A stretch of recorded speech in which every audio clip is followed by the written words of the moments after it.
मेरे प्यारे विद्यार्थियों और उन सभी लोगों को जो इस वीडियो को देख रहे हैं, मेरी तरफ से नमस्कार।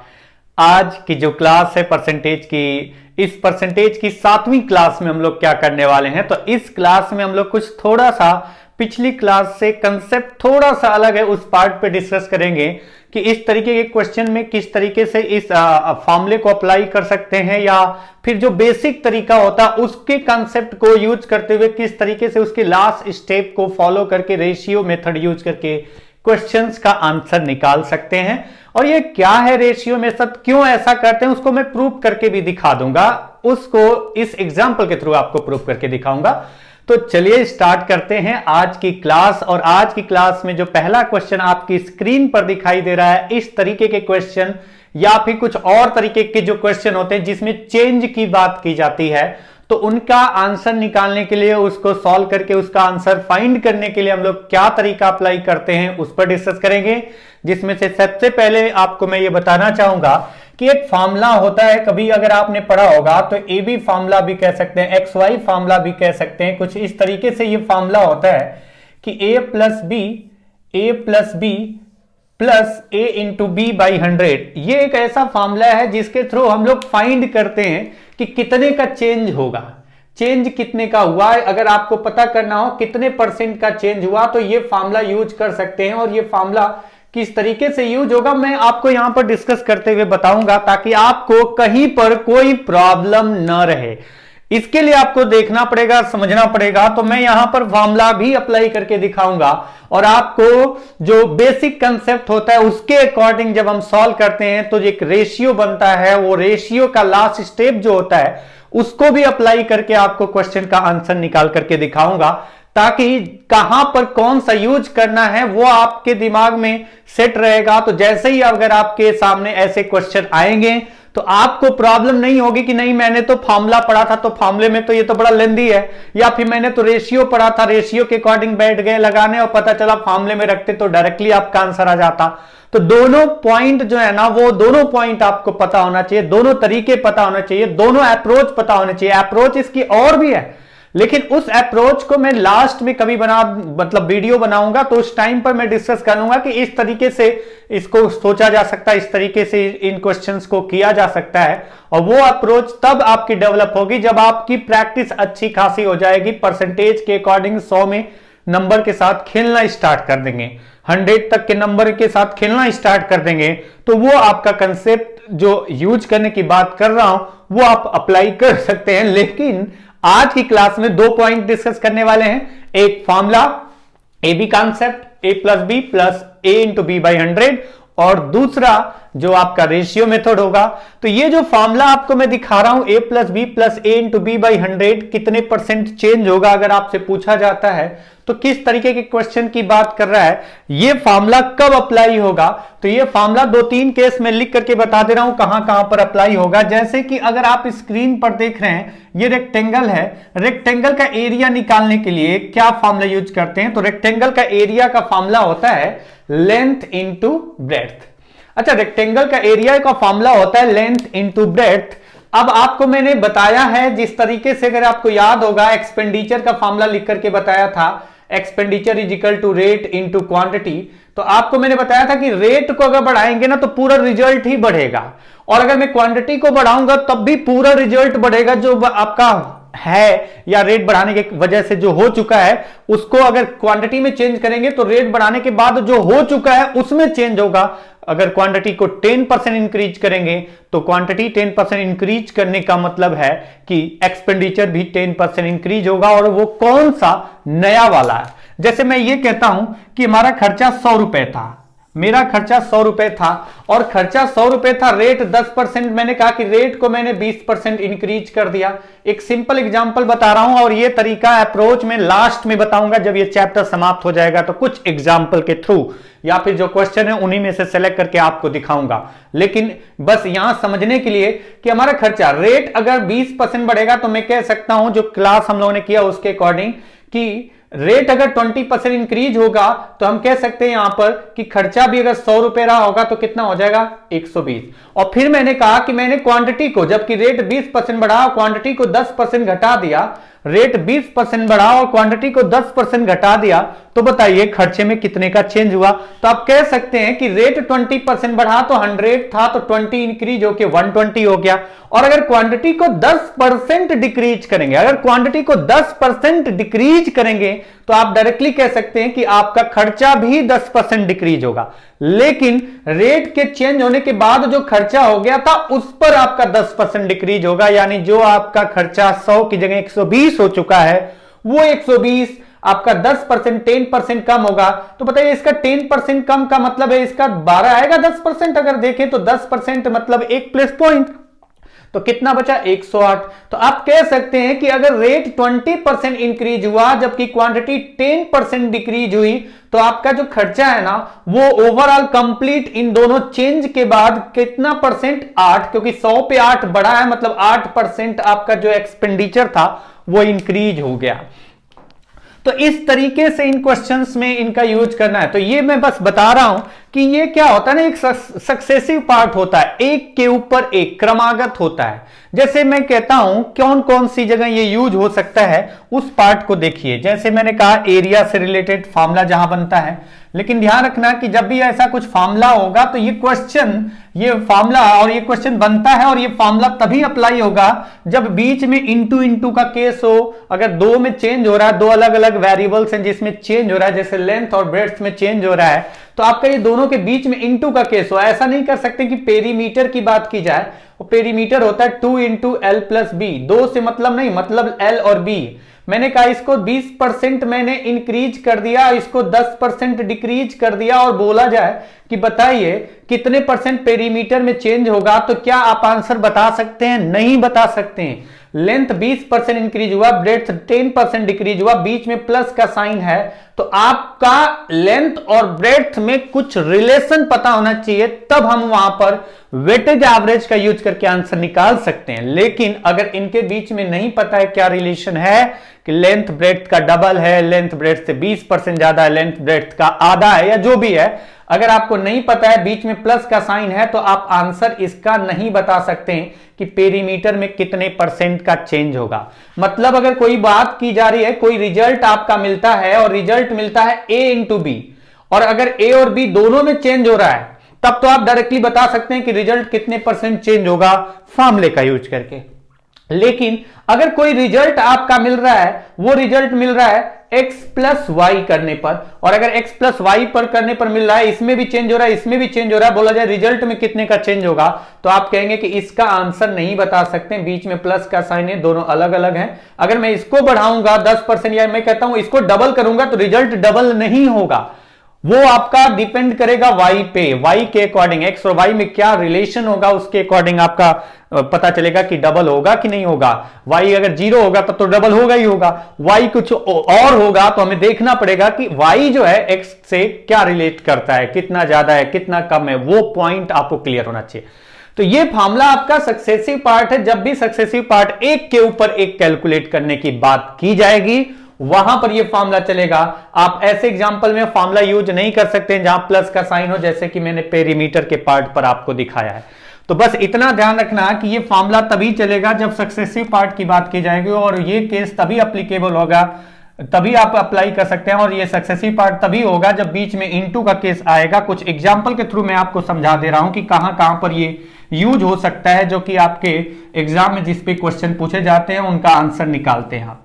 जैसे आप देखो कि एक तो हो गया एरिया, दूसरा पार्ट मैंने लिख दिया एक्सपेंडिचर, तीसरा पार्ट मैंने लिखा, तीसरा पार्ट जैसे मैंने लिखा पॉपुलेशन के जो क्वेश्चन होते हैं, पॉपुलेशन के क्वेश्चन जो होते हैं ना, उसमें भी आप इसका यूज कर सकते हैं। जैसे पॉपुलेशन पहले साल 10% बढ़ी, अगर पहले साल 10% बढ़ी, इसका मतलब पॉपुलेशन 100 होगी तो कितना हो जाएगी 110। अगर मैं कहता हूं फर्स्ट ईयर 10% इंक्रीज हुई और सेकेंड ईयर 20% इंक्रीज हुई या डिक्रीज हुई, तो बताइए ओवरऑल पॉपुलेशन 2 वर्ष के बाद कितनी हुई। तो पहले अगर 10% इंक्रीज होगी तो अगर 100 होगी तो 110 हो जाएगी, और नेक्स्ट टाइम जब 20% डिक्रीज होगी तो अब वो डिक्रीज 100 का नहीं होगी, जो चेंज होने के बाद हो चुका है उस वैल्यू का 20% डिक्रीज होगी, मतलब 110 का, 110 का। अगर 20% डिक्रीज होगी तो 10% 11 है, तो 20% कितना आएगा 22, और माइनस करके देखा 110 से 22 माइनस किया तो 88, मतलब ओवरऑल पॉपुलेशन कितना डिक्रीज हो गई 12%। ये तरीका मैं आपको क्वेश्चन में अप्लाई नहीं करूंगा, क्योंकि क्वेश्चन में वैल्यू हो सकती है ऐसी हो कि 100 के अकॉर्डिंग सोचने में आपको दिक्कत हो, लेकिन आपको बस समझाने की ये बात यहां कोशिश कर रहा हूं कि आपको यह बात समझ में आ जाए कि यहां पर ये जो क्वेश्चन में यूज होता है फॉर्मूला, या ये फॉर्मूला जहां पर यूज कर सकते हैं वो कैसे क्वेश्चन होंगे जिसमें यूज कर सकते हैं, जहां पर सक्सेसिव पार्ट की बात की जाएगी, एक के ऊपर एक कैलकुलेशन। तो पॉपुलेशन के पार्ट पर आप इस तरीके से समझो। अच्छा, पॉपुलेशन के पार्ट पर इस तरीके से भी समझ सकते हो, दिल्ली की पॉपुलेशन 20% बढ़ी फर्स्ट ईयर, अगले वर्ष 10% बढ़ी, तो ये एक के ऊपर एक कैलकुलेट है, तो हम यहां पर यूज कर सकते हैं कि 2 साल में दिल्ली के पॉपुलेशन में कितना चेंज हुआ। लेकिन अगर बोला जाए कि दिल्ली की पॉपुलेशन 20% इंक्रीज हुई और जबकि आगरा की पॉपुलेशन 10% डिक्रीज हुई, तो बताइए ओवरऑल पॉपुलेशन कितने परसेंट इंक्रीज या डिक्रीज हुई। तो आप बताइए, दिल्ली की पॉपुलेशन अलग, आगरा की पॉपुलेशन अलग, अगर बोला जाए ओवरऑल पॉपुलेशन में कितने का चेंज हुआ, तो ओवरऑल पॉपुलेशन मतलब दिल्ली की पॉपुलेशन प्लस आगरा की पॉपुलेशन, तो दोनों को जोड़ेंगे, ऐड का साइन आ गया, तो ऐसे ही ये दो पार्ट अलग अलग हो गए। अगर दिल्ली की पॉपुलेशन 20% इंक्रीज होती है तो हम ये नहीं कह सकते हैं कि दिल्ली प्लस आगरा की जो टोटल पॉपुलेशन होगी वो पूरा 20% इंक्रीज होगी, तो ये आपका गलत हो जाएगा। तो बस इतना ध्यान रखना कि जहां अगर आपको रट्टा मारना है तो बस इतना ध्यान रखना कि जहां पर भी बीच में प्लस का साइन आ गया वहां पर ये फॉर्मूले का यूज आप नहीं कर पाएंगे जब तक आपको दोनों पार्ट के बारे में रिलेशन नहीं पता हो कि कौन कितना परसेंट ज्यादा, कितना परसेंट कम है, कितना छोटा, कितना बड़ा है। ये पॉइंट आपको क्लियर होना चाहिए। अदरवाइज अगर जहां पर भी समझने के लिए बस इतना ही है समझदार लोगों के लिए कि जहां पर भी सक्सेसिव पार्ट की बात की जाएगी, क्रमागत क्रम की बात की जाएगी, मतलब एक के ऊपर एक की बात की जाएगी, तो वहां पर आप फॉर्मूला यूज कर सकते हैं। यानी आप इसका फॉर्मूला जो यूज कर सकते हैं डिस्काउंट में भी यूज कर सकते हैं। जैसे कि अगर बोला जाता है कि फर्स्ट ईयर मतलब ऐसे कुछ डिस्काउंट दिया जाता है 20% plus 10% successive discount, two successive discount की बात करते हैं। अगर दिया जाए कि 2 सक्सेसिव डिस्काउंट दिया जा रहा है तो क्या यहां पर यह फॉर्मूला यूज हो सकता है? हां, हो सकता है। और यह फॉर्मूला याद रखना, क्योंकि कई बार आपके एग्जाम में फॉर्मूला ही डायरेक्टली पूछा जा चुका है। तो अगर मैं कहता हूं 20% एंड 10% 2 सक्सेसिव डिस्काउंट है, सक्सेसिव डिस्काउंट है, क्रमागत बट्टे हैं, तो अब आपका बोला जाए कि ओवरऑल कितना डिस्काउंट होगा, मतलब अगर 100 रुपए का सामान होगा तो पहला 20% डिस्काउंट मिला, मतलब 100 पे 20 का डिस्काउंट अगर मिलेगा तो माइनस 20 किया, कितना आया 80। लेकिन अब अगर देखें तो 10% और भी आएगा। ये क्रमागत बट्टे मतलब क्रम से दिए जाएंगे, पहला दिया जाएगा फिर उसके बाद जो रिजल्ट चेंज होने के बाद हो जाएगा उस पर दिया जाएगा। यानी 10% अब किसका दिया जाएगा, किस पर डिस्काउंट दिया जाएगा, 80 का।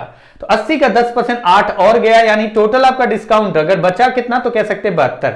तो कितने का डिस्काउंट हुआ, 20 यहां कम हुआ, 8 यहां कम हुआ, यानी कितने का डिस्काउंट हुआ 28%, न कि आप कहेंगे कि 30%। तो 28% डिस्काउंट हुआ। तो ये भी आपका एक के ऊपर एक कैलकुलेट हुआ, मतलब पहले 20% कैलकुलेट किया, फिर मैंने किसको कैलकुलेट किया 10% को। तो ये आपका एक तरीका है कि ये फॉर्मूला कहां यूज होता है वो समझा रहा हूं। जैसे कंपाउंड इंटरेस्ट की बात करें वहां पर भी ये फॉर्मूला यूज कर सकते हैं। कंपाउंड इंटरेस्ट में जब से क्वेश्चन में किस तरीके से यूज होगा, जैसे मैंने एक एग्जांपल आपको लिख करके दिखा रहा हूं, ये समझने के लिए मैं पूरा लिख रहा हूं ताकि आपको समझ में आ जाए कि कहां पर आप ये इस फॉर्मूले का यूज कर सकते हैं। मैंने कहा कि फर्स्ट ईयर कंपाउंड इंटरेस्ट का रेट था 10% और सेकेंड ईयर कंपाउंड इंटरेस्ट का, या फिर मैंने कहा फर्स्ट ईयर कंपाउंड इंटरेस्ट का रेट था 20%, सेकेंड ईयर रेट था 10%। फर्स्ट ईयर रेट था 20%, second year rate of interest per annum है 10%। बोला जाए कि 2 वर्ष के बाद कुल कितने परसेंट इंटरेस्ट मिला, तो आप यहां पर भी ये फॉर्मूला यूज कर सकते हैं कि फर्स्ट ईयर 20% आपको इंटरेस्ट मिलेगा, सेकेंड ईयर 10% मिलेगा। और सिंपल इंटरेस्ट की बात मैं नहीं कर रहा हूं, मैं यहां बात कर रहा हूं कंपाउंड इंटरेस्ट की। तो कंपाउंड इंटरेस्ट में अगर देखें तो कंपाउंड इंटरेस्ट की कंडीशन ये होती कि पहले 1 साल का कैलकुलेट करेंगे, जो भी आपका धन होगा उस पर इंटरेस्ट कैलकुलेट करेंगे। जैसे मैंने कहा 100 रुपए है और 100 रुपए पर फर्स्ट ईयर 20% इंटरेस्ट देना है, यानी मुझे बैंक को वापस कितना करना होगा फर्स्ट ईयर के लास्ट में, तो मैं कहूंगा 20% इंटरेस्ट है, यानी 100 रुपए पर 20 रुपए इंटरेस्ट, तो मैं कितना दूंगा बैंक को आफ्टर 1 ईयर, तो 120 रुपए दूंगा। लेकिन अगर मैं ये कहूं कि नहीं मैं फर्स्ट ईयर के लास्ट में दूंगा ही नहीं, मैंने बैंक वाले को बोल दिया कि मैं पहले वर्ष के अंत में नहीं दूंगा, आपको 1 साल बाद दूंगा क्योंकि मेरे पास पैसे नहीं है, तो उसने कहा चलो कोई नहीं, आपको थोड़ा सा कम ही कर देते हैं, आपका इंटरेस्ट का रेट अब की बार जो इस वर्ष लगेगा, सेकेंड ईयर लगेगा, वो 10% हम इंटरेस्ट लेंगे। तो अब जो 10% इंटरेस्ट लगेगा वो 100 पे नहीं लगेगा, वो किस पर लगेगा, जो बढ़ के हो चुका है अमाउंट उस पर लगेगा। यानी आपका 100 पे नहीं लगा, पहले 20% लगा, जो बढ़ के हो चुका अब उस पर कैलकुलेट होगा 10%, जो कि 12 आएगा, तो आपका 132 हो गया। यहां पर भी तो सक्सेसिव पार्ट की बात की गई है, क्रम की बात की गई, एक के ऊपर एक पहले कैलकुलेट किया, जो आया रिजल्ट उस पर फिर से कैलकुलेट कर लिया। डिस्काउंट में भी मैंने पहले कैलकुलेट करके डिस्काउंट दिया, जो बचा उस पर फिर से डिस्काउंट दिया। पॉपुलेशन में भी बात किया था, पहले वर्ष 20% बढ़ा, दूसरे वर्ष 10% बढ़ा, मतलब पहले 20% बढ़ाया, फिर अगली बार 10% बढ़ा दिया, जो बढ़ के हो चुका था उसको। और ऐसे ही एक्सपेंडिचर में रेट बढ़ा तो एक्सपेंडिचर बढ़ जाएगा, क्वांटिटी फिर से बढ़ा देंगे तो जो रेट बढ़ने की वजह से एक्सपेंडिचर नया वाला हो गया, फिर से उस पर आप कैलकुलेट करेंगे। तो ये आपका एक के ऊपर एक कैलकुलेट होगा, वहां पर यूज होगा। और फॉर्मूले के तहत अगर देखें इसको तो आप कह सकते हैं जिस भी फॉर्मूले में बीच में इनटू का साइन हो और उन दोनों 2 या 3 या 4 वेरिएबल्स हो, बीच में इनटू का साइन हो और उनमें चेंज हो, तो आप ये फॉर्मूला यूज कर सकते हैं। अच्छा, अगर आप देखिए मैं इधर उधर भटकने की जगह बस आपको बता दिया कि कहां कहां यूज कर सकते हैं, और आपको एग्जाम्पल के थ्रू समझ में आ जाएगा किस तरीके से और कहां कहां और यूज कर सकते हैं।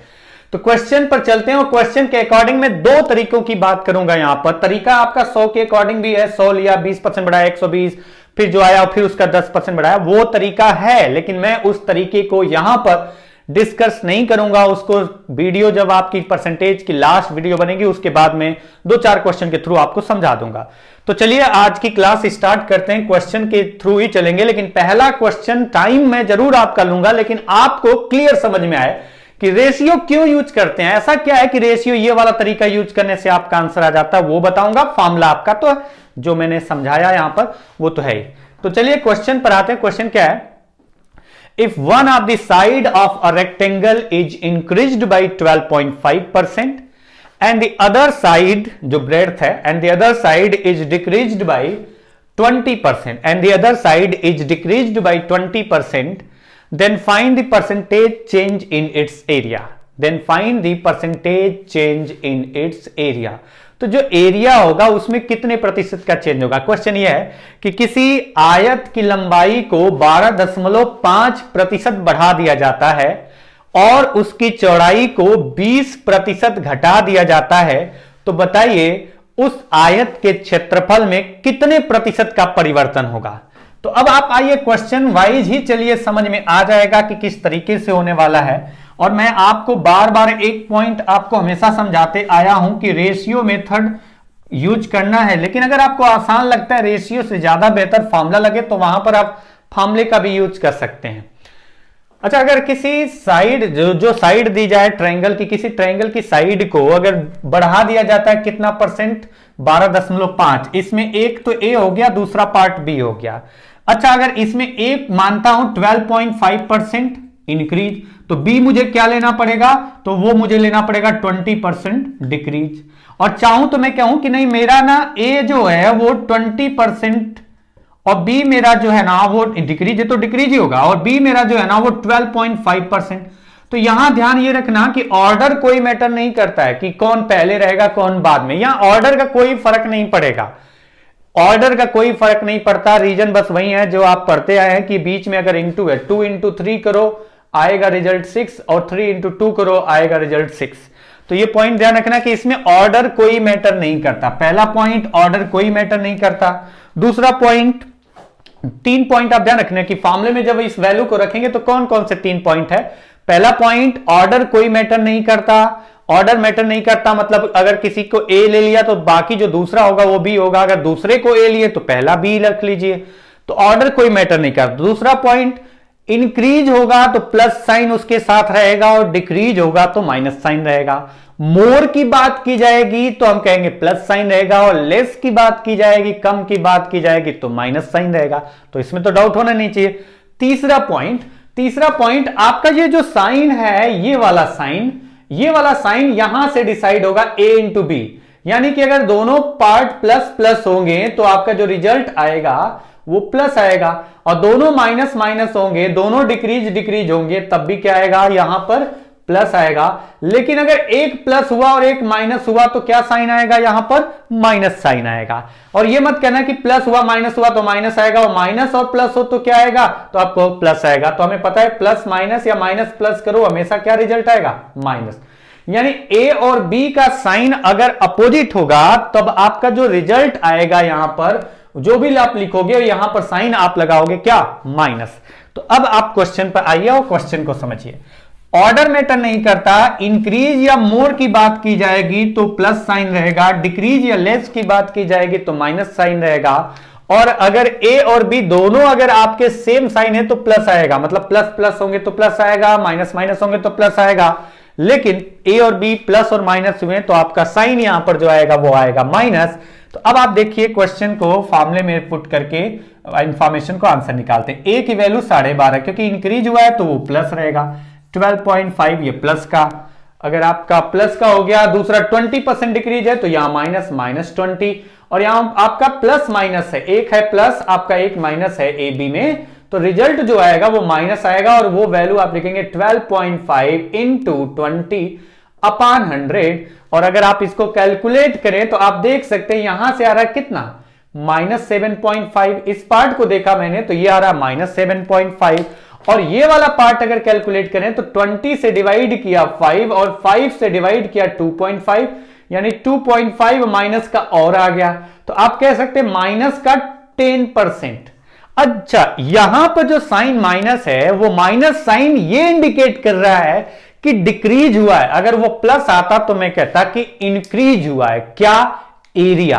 तो एरिया में कितने परसेंट का चेंज हुआ, तो आपका आंसर होगा कि एरिया 10% घट जाएगा। एरिया कितने परसेंट चेंज होगा, तो आप कह सकते हैं कि एरिया 10% घट जाएगा। कब, जब इंक्रीज करेंगे लंबाई को 12.5% और डिक्रीज करेंगे चौड़ाई को 20%।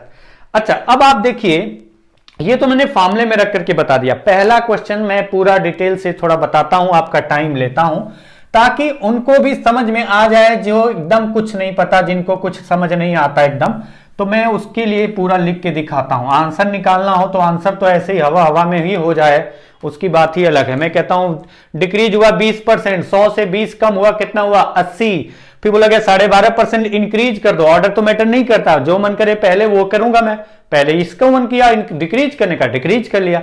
तो 100 से 20 कम हुआ 80, और 12.5 का मतलब 1/8 इंक्रीज होगा। आप बताइए 12.5 का मतलब 1/8 इंक्रीज होगा, 80 का 1/8 कितना होता है, 10, और 10 बढ़ा दो तो 80 10 कितना होता है, 90। यानी ओवरऑल 100 माना था आपने और 90 बचा, मतलब 10% डिक्रीज हुआ। तो ये पॉइंट मैं थोड़ा थोड़ा इसको ओरली बताता चलूंगा, लिख के नहीं दिखाऊंगा। तो चलिए आते हैं, आपको थोड़ा बहुत समझ में आता है तो करिएगा, अदरवाइज कोई दिक्कत नहीं, मैं बताऊंगा लास्ट की वीडियो में 2-4 एग्जांपल के थ्रू। देखिए चेंज के लिए फॉर्मूला चलता है। अब दूसरा आपका तरीका यह है कि हमारा तो कुछ तो एरिया रहा होगा, कुछ तो एरिया रहा होगा, और एरिया का फॉर्मूला क्या होता है, लेंथ इनटू ब्रेड्थ। अब मैं इसको इसमें फॉर्मूले में वैल्यू जो है परसेंटेज के अकॉर्डिंग लिख लिख के दिखा रहा हूं, और उससे मैं आपको रेशियो बना के दिखा रहा हूं, फिर उस रेशियो में क्यों ऐसा करते हैं वो आपको कंफर्म हो जाएगा। अगर मैं कहूं नया एरिया कितना होगा, तो नया एरिया निकालने के लिए आपको नई लेंथ और नई ब्रेड्थ को चेंज करने के बाद जो हो चुकी है उसको रखना पड़ेगा यहां पर। तो new area after change, length increase हुआ है 12.5%, तो आप लिखेंगे L इंटू 100 12.5/100, यानी 112% हो गया। 112% हुआ ना, 12.5% इंक्रीज हुआ, तो 100 था तो 12.5 इंक्रीज हुआ 112.5। और दूसरा पार्ट आप देखो तो दूसरा है ब्रेड्थ इनटू कितना होगा, तो वो 20% डिक्रीज हुआ, यानी 20% डिक्रीज का मतलब बचा कितना, 80%, यानी ये लिखोगे आप। अच्छा, अगर मैं इसको आगे लेकर के चलूं, न्यू एरिया इजिकल टू क्या बना, तो न्यू एरिया इजिकल टू, और ऑर्डर तो मैटर नहीं करता मल्टीप्लाई के केस में, L इंटू बी। अच्छा, अगर आप कैंसिल करेंगे ना तो ये आप देखो कैंसिल करने पर क्या बन रहा है, तो आप कह सकते हैं ये वाला तो आ गया 4/5, और ये वाला कितना आएगा, आप डिवाइड करके देखना, 12.5 से ये जाएगा 9 टाइम्स और ये जाएगा 8 टाइम्स।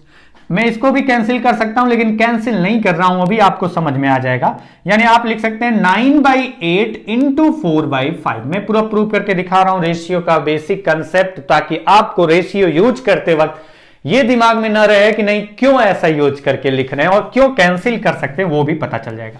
यानी न्यू एरिया अगर आपको देखें और पुरानी, ये वाला पुराना एरिया था, L इंटू बी मतलब पुराना वाला एरिया, तो नई एरिया का पुराना एरिया से अगर आपका रेशियो निकालना हो तो क्या रेशियो बना, तो आप कह सकते हैं रेशियो बनेगा, ऊपर आपका क्या है तो आप लिखेंगे लेंथ, ये वाला पार्ट मैं इधर लाया हूं न्यू एरिया, ये वाला पार्ट नीचे लाया, ऊपर क्या बचा तो आप लिख सकते हैं कि 9 इंटू 4 और नीचे क्या बचा तो 8 इंटू 5।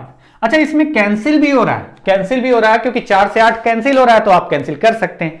तो अब देखिए इसको समझिए, यहां पर आपको मैं यहां पर जो समझा रहा हूं इस पार्ट को थोड़ा यहां पर समझो, ध्यान से समझना, आपको समझ में आ जाएगा कि क्यों रेशियो में इस तरीके से डायरेक्टली करते हैं। बोला जा रहा है, पहला पॉइंट तो ये बोला गया था क्वेश्चन में कि 12.5% इंक्रीज। अच्छा 12.5% को क्या लिखा जाता है, अगर आपको याद हो तो 1/8, नहीं याद हो तो नकल मारो, यहां से नकल मारने के तो माहिर रहे हैं बहुत सारे लोग। तो आप बताइए 12.5% का वैल्यू फ्रैक्शन में क्या होता है 1/8, और बोला गया कि 12.5% इंक्रीज हुआ, और मैंने आपको बता दिया कि किस तरीके से इंटीजर में रेशियो बनाते वक्त यूज करना है इसको। 1/8 इंक्रीज होने का मतलब है, 1/8 का मतलब क्या होता है, इसको 8 भाग में डिवाइड करो और 8 भाग में से कितना 1, तो 1/8 इंक्रीज होने का मतलब कि टोटल आपका कितना रहा होगा 8, अगर टोटल रहा होगा 8 तो 1 इंक्रीज हो गया तो कितना हो गया 9, 8 से 1 बढ़ा तो कितना हो गया 9। तो सिंपल लॉजिक है, 1/8 इंक्रीज हुआ मतलब 8 से 1 बढ़ के 9 हो गया, अगर डिक्रीज होता तो 8 से 1 माइनस होकर के कितना होता 7 होता। दूसरा पार्ट देखो, ये तो आपका हो गया। दूसरा बोला गया है 20% ब्रेड्थ को डिक्रीज किया। अच्छा 20% को आप क्या लिखते हैं फ्रैक्शन में 1/5, अगर ब्रेड्थ को 20% डिक्रीज किया है तो इसका मतलब है कि 1/5 डिक्रीज किया है। और मैंने बताया लेंथ को अगर आप बढ़ाएंगे तो पूरा एरिया बढ़ेगा, ब्रेड्थ को घटाएंगे तो पूरा एरिया घटेगा, तो ये पॉइंट ध्यान रखना। अगर ब्रेड्थ को 20% डिक्रीज किया यानी कितना 1/5 डिक्रीज किया, 1/5 का मतलब 5 रहा होगा तो 1 कम होकर के कितना हो गया 4, तो अब इसके नीचे लिखते हैं 5 रहा होगा तो 4 हो गया। ये पॉइंट मैंने लिख दिया, और क्यों लिखा उसका प्रूफ आपके सामने है। अब प्रूफ आपके सामने, अब आपको एक लाइन के थ्रू दिखा रहा हूं, समझना इस पॉइंट को ध्यान से। ये मैं जो लिखा कुछ स्पेशल नहीं लिखा, ये जो बचपन से करते आए हैं उसका जो लास्ट स्टेप होता है कैलकुलेट करने के बाद वो मैंने डायरेक्टली लिखा, और यही तरीका आप क्या करते हैं एग्जाम में अप्लाई करते हैं, रेशियो मेथड बोल देते हैं, लेकिन एक्चुअल में ये फार्मूला ही होता है। फार्मूले का सबसे लास्ट स्टेप अप्लाई करके दिखा रहा हूं। तो अब आप देखिए कि आपको करना क्या है कि आप ऊपर 9 4 है यानी 9 4 ये आपस में मल्टीप्लाई है, और नीचे कितना है 8 5 ये आपस में मल्टीप्लाई है। अच्छा 8 5 जब मल्टीप्लाई किया तो ये कौन सा एरिया है, पहले वाला इनिशियल, ये इनिशियल पार्ट रहेगा, इनिशियल वाला पार्ट है। और ये जो आपका आ रहा है ऊपर मल्टीप्लाई करने पर ये कौन सा पार्ट है, न्यू वाला है, चेंज होने के बाद है, चेंज होने के बाद कितना एरिया हो जाएगा वो आपका आ गया। यानी न्यू एरिया का पुराने एरिया से, यानी पुरानी एरिया का नई एरिया से क्या रेशियो होगा, तो 8 इंटू 5 आप क्या लिख सकते हैं 40, यानी पहले पुरानी जो एरिया थी प्रारंभिक एरिया रही होगी 40, तो इन चेंज होने के बाद 9 इंटू 4 कितना हो गई 36। तो कितने परसेंट डिक्रीज या इंक्रीज हुआ, तो आप कहेंगे डिक्रीज हुआ है। कितना डिक्रीज हुआ है, 40 से कितना हो गया 36। अच्छा 40 से 36 हुआ मतलब डिक्रीज हुआ है, तो कितना डिक्रीज हुआ है आप बता सकते हैं, 40 से 36 का मतलब 4 घटा है। किससे घटा है, 40 से। परसेंटेज चाहिए इनटू 100, यानी आपका कितना आ गया 10% एरिया डिक्रीज हो गया। ये पॉइंट क्लियर होगा। दूसरा पॉइंट आपका इसमें कैंसिल भी होता है, लेकिन ये साइड जो राइट साइड ऊपर से नीचे राइट कॉलम है उस कॉलम को आपस में आप कैंसिल नहीं कर सकते, इस कॉलम को आपस में कैंसिल नहीं कर सकते, लेकिन इस कॉलम और इस कॉलम में जो कॉमन मिलेगा वो कैंसिल कर सकते हैं। जैसे अगर देखो आप 4 से कैंसिल हो रहा है, ये 4 से एक बार और ये 4 से कितनी बार 2 बार, यानी आप लिख सकते हैं इस तरीके से भी इसको लिख सकते हैं कि 2 का 5 से मल्टीप्लाई किया 10, यानी पहले 10 रहा होगा तो 9 का 1 से मल्टीप्लाई किया 9 हो गया, 10 से 9 हो गया। आप यहां देखो 4 से 1 और 4 से 2, यानी ऊपर आ गया 9 और नीचे आ गया 10, पहले 10 रहा होगा तो अब कितना हो गया 9 हो गया। तो उसी को लिखने का तरीका। और कैंसिल क्यों कर रहे हैं, क्यों कैंसिल करने पर क्या चेंज होगा, नहीं होगा, लेकिन ध्यान रखना चाहिए इस कॉलम का इस कॉलम में जो कॉमन दोनों अलग अलग कॉलम में जो कॉमन मिलेगा सिर्फ उसी को कैंसिल कर सकते हैं। ऐसा नहीं करना कि 9 और 4 में जैसे यहां 8 होता 4 होता तो मैं कहता 2 और 1 लिख दूंगा, ये गलत हो जाएगा। रीजन आपके सामने है। तो ये पॉइंट आप ध्यान रखेंगे ना, तो आगे आने वाले जितने भी क्वेश्चन है वहां पर आपको प्रॉब्लम नहीं होने वाली। और किस तरीके से आपको करना है वो आप देखते जाइए और आपको समझ में आता जाएगा। तो इस क्वेश्चन का आंसर तो 10% निकल गया। आगे के जितने भी क्वेश्चन हैं इसी कॉन्सेप्ट पर हैं, तो इसलिए मैं पूरा अब आपके क्वेश्चन को बताने के लिए लिख लिख के नहीं बताऊंगा, डायरेक्टली फॉर्मूले में लिखूंगा, उसके बाद डायरेक्टली रेशियो बनाऊंगा और आंसर निकालूंगा और आपका आंसर आ जाएगा। जैसे अगर मैं क्वेश्चन के देखते हुए अगर इसको देखा जाए, अगला क्वेश्चन क्या है, तो अगला क्वेश्चन में एक स्पेशल केस है, तो उस पर 3 क्वेश्चन करने वाले हैं और स्पेशल केस क्या है आपको समझ में आ जाएगा। ये भी सक्सेसिव पार्ट है, एक के ऊपर एक, पहले बढ़ी फिर बढ़ी या पहले बढ़ी फिर घट गई। क्वेश्चन क्या है कि the salary of a person first increased by 20%, then it is decreased by 20%, then find the percentage change in his salary. किसी आदमी की आय पहले 20% बढ़ती है और फिर 20% घट जाती है, तो बताइए उसकी आय में कितने प्रतिशत का परिवर्तन हुआ। तो आप बताइए 20% बढ़ी प्लस का 20% और 20% घटी यानी माइनस का 20%। ये एक के ऊपर एक कैलकुलेट हो रहा है, चेंज होगा कुछ ना कुछ, तो आपको किस तरीके से करना है वो मैंने फॉर्मूला लिखा है। इंक्रीज हुआ प्लस, डिक्रीज हुआ माइनस। अब यहां पर वैल्यू पुट करते हैं, ऑर्डर मैटर करता नहीं, तो प्लस वाला रखें, ज्यादा अच्छा लगता है, पहले प्लस रखना। प्लस 20 माइनस 20 और प्लस माइनस है तो यहां पर साइन क्या आएगा, माइनस 20 इंटू 20। यहां पर साइन हटा दिया और यहां पर लिख दिया और अपान 100। ये वाला पार्ट कैंसिल, यानी आपका 20 इंटू 20 बाई 100 मतलब 4% जो कि माइनस में आ रहा है। तो आपका आंसर क्या हो गया, 4%। तो अब आपको एक और पॉइंट समझ में आ गया, ये ध्यान रखना कि जब भी ए और बी अगर बराबर हो जाए, अगर ऐसा कुछ है, if A is equal to B, अगर A is equal to B और एक आपका क्या हो, इंक्रीज हो, तो दूसरा आपका क्या हो, डिक्रीज हो, तो आप डायरेक्टली लिख सकते हैं कि आप यहां पर ए और बी के स्थान पर आप डायरेक्टली लिख सकते हैं a is equal to b is equal to r. अगर लिखा तो आप लिख सकते हैं कितने % का चेंज होगा, तो आप इस केस में क्या होगा, ऑलवेज डिक्रीज, हमेशा क्या होगा इस केस में, डिक्रीज होगा। और वो डिक्रीज कितना होगा, तो आपका आंसर होगा आर स्क्वायर बाई 100%। जब भी अगर ऐसा क्वेश्चन आए कि सक्सेसिव पार्ट हो, एक जितने % इंक्रीज हुआ बाद में उतने ही % डिक्रीज हो गया, तो आप डायरेक्टली आंसर निकाल सकते हैं आर स्क्वायर बाई 100%। तो वो आपका क्या होगा, डिक्रीज होगा ना कि इंक्रीज होगा। अच्छा, अगर मैं इसको रेशियो के अकॉर्डिंग बताऊं, जैसे अगर मैं रेशियो के अकॉर्डिंग बताऊं तो अच्छा, अगर इसको डायरेक्टली करना था तो आप कहते हैं 20% बढ़ा था फिर 20% घट गया, तो आंसर क्या होगा, तो 20 का स्क्वायर 400 बाई 100, 4% डिक्रीज होगा, डिक्रीज होगा हमेशा, ये ध्यान रखना है। अच्छा, अगर इसको रेशियो के अकॉर्डिंग देखो तो 20% इंक्रीज हुआ 1/5, यानी 5 रहा होगा तो 1/6 हो गया। फिर बाद में 1/5 डिक्रीज हुआ, यानी 5 से 1 कम हो गया, तो 5 से 1 कम हो गया, कितना हो गया, 4 हो गया। अब कितने % डिक्रीज हुआ, तो आप कह सकते हैं पहले कितना था, तो आंसर 25 रहा होगा। अगर पहले 25 रहा होगा तो अब कितना हो गया, 24। तो कितना डिक्रीज हुआ, 25 से 24 हुआ, यानी 1 डिक्रीज हुआ। किस से, 25 से कितने % है, इंटू 100, तो अब आपका आंसर आ जाएगा 4%। कितना डिक्रीज हुआ, 4%, ये आपका आंसर हो गया। तो रेशियो भी आपका सुटेबल है और तरीका भी सुटेबल है, लेकिन आप ध्यान रखिए जब भी जितने % इंक्रीज होता है अगर उतने ही % डिक्रीज हो रहा है तो आप डायरेक्टली आंसर निकाल सकते हैं आर स्क्वायर बाई 100%। ये ठंडी के मारे मिट भी नहीं रहा है, इसमें तो आधा ताकत खाने की इसी में चली जाएगी, मिटाने में मेरी। तो चलिए आगे का जो क्वेश्चन करते हैं वो उन क्वेश्चन को देखिए। अब आपके क्वेश्चन में दम नहीं है, लेकिन आपको समझना है और एक पॉइंट और समझाना है आपको, वो आपको अभी थोड़ी देर बाद समझ में आ जाएगा कि मैं क्या बोल रहा हूं। क्वेश्चन नेक्स्ट क्वेश्चन है आपका, क्वेश्चन में लिखा गया the price of an item is increased by 30% and then decreased by 30%, then final price as compared to original price. मतलब जो फाइनल प्राइस है, क्वेश्चन में बोला गया है किसी वस्तु का मूल्य जो था पहले 30% बढ़ा और फिर उसके बाद 30% घट गया, तो बताइए कि जो फाइनल प्राइस मिला हमें वो पहले प्राइस के कंपेयर में कितना % ज्यादा या कितना % कम है। तो जितने % इंक्रीज हुआ उतने ही % डिक्रीज हुआ। ध्यान रखना, जितना % इंक्रीज हुआ उतने ही % डिक्रीज हुआ। तो डायरेक्टली फॉर्मूला कौन सा यूज कर सकते हैं, आर स्क्वायर बाई 100%। यानी आप लिख सकते हैं 30 का स्क्वायर यानी 30 इंटू 30 और बाई 100% डिक्रीज होगा, कितना आ गया 9%। आंसर हो गया 9%। सीधा सीधा आंसर है, उसमें कुछ सोचने की जरूरत नहीं है, कंडीशन मैंने बता दिया कि जितना परसेंट इंक्रीज हो रहा है उतना ही परसेंट डिक्रीज हो रहा है और ये सक्सेसिव पार्ट की बात की जा रही है तो डायरेक्टली आप फॉर्मूला यूज कर सकते हैं। अच्छा, अगर इसको रेशियो के अकॉर्डिंग, मैं बार बार रेशियो के अकॉर्डिंग बताता रहता हूं, हर बार बताता हूं ताकि आपको रेशियो में कोई दिक्कत ना रह जाए। तो ये अगर 30% को लिखें तो आप लिख सकते हैं 3/10, 30/100, 3/10। अच्छा, 3/10 अगर इंक्रीज हो रहा है, शायद हाँ इंक्रीज हो रहा है तो आप लिखेंगे ये सही है ना, 30%, ठीक है। अगर 30% की बात करें तो 3/10 है तो आप कहेंगे इंक्रीज अगर हो रहा होगा 3/10, एक केस से 3/10 इंक्रीज हुआ और एक केस से 3/10 क्या हुआ, डिक्रीज हुआ।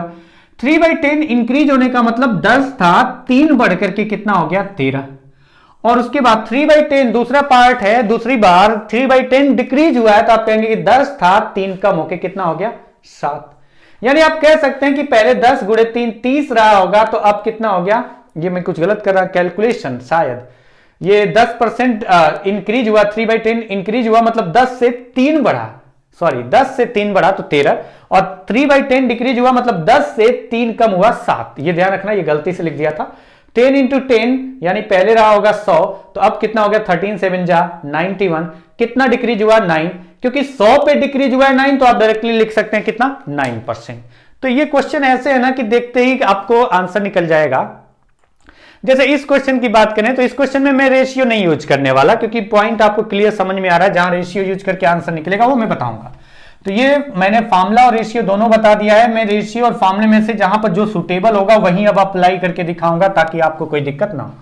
यहां पर क्या रेशियो ज्यादा बेहतर है इस क्वेश्चन के लिए या फार्मूला डायरेक्टली, तो हम कहेंगे कि फार्मूला डायरेक्टली में बेहतर लग रहा है, क्योंकि जितना परसेंट इंक्रीज हुआ है उतना ही परसेंट डिक्रीज हुआ है। फिर बोला गया कंपेयर करो पहले का और बाद का, तो सिंपल लॉजिक है, जितना परसेंट इंक्रीज हुआ उतना ही डिक्रीज हुआ, तो आप लिखेंगे 7 इंटू 7 डिवाइडेड बाई 100, यानी 49। अगर देखें तो 7 इंटू 7 49/100 यानी 0.49%। कुछ बचपन में सिखाया गया था, पॉइंट लिखा है तो 0.49%।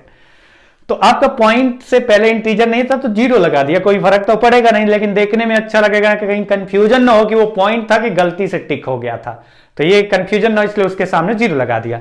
तो आप कह सकते हैं कि 0.49% क्या होगा, ये ध्यान रखना, ये फॉर्मूला जो होता है उसमें हमेशा क्या होता है, डिक्रीज होता है। कितने परसेंट का डिक्रीज हो जाएगा पेट्रोल का प्राइस इस कंडीशन के अकॉर्डिंग, तो आंसर होगा 0.49% price as compare to previous price decrease हो जाएगा। तो रेशियो बताने की जरूरत नहीं है, अब मैंने बताया कि मैं फॉर्मूले को और रेशियो को दोनों को साथ लेके नहीं चलूंगा। इसको देखो आप, इसको तो मैंने बताया था आपको भी, यही एग्जांपल था पहला। अब देखते जाओ, आपको क्वेश्चन में कुछ दम नहीं है, एक पॉइंट और आपको समझाना है, वो आपको समझ में आ जाएगा। अच्छा, यहां पर बात करें, ये तो था आपका सेम परसेंटेज इंक्रीज और उतना ही परसेंटेज डिक्रीज, तो वो मैंने बता दिया। इस क्वेश्चन में देखो, क्या आपको फॉर्मूला रखना, फॉर्मूले में रखना वैल्यू सुटेबल है, या फिर आपको लगता है कि इस क्वेश्चन को करने के लिए बेहतर तरीका रेशियो यूज किया जाए। तो मैं कहूंगा कि आपके लिए इस क्वेश्चन को करने के लिए, आपको इस क्वेश्चन को आसानी तरीके से करने के लिए रेशियो यूज करें तो ज्यादा बेहतर होगा, क्योंकि वैल्यू आपको दिख रही है, अगर वैल्यू वो आप यहां पर रखेंगे और इंटू करके लिखेंगे, डिवाइड करेंगे, तो आपको समझ में आ रहा है कि कितनी बेकार कैलकुलेशन होने वाली है।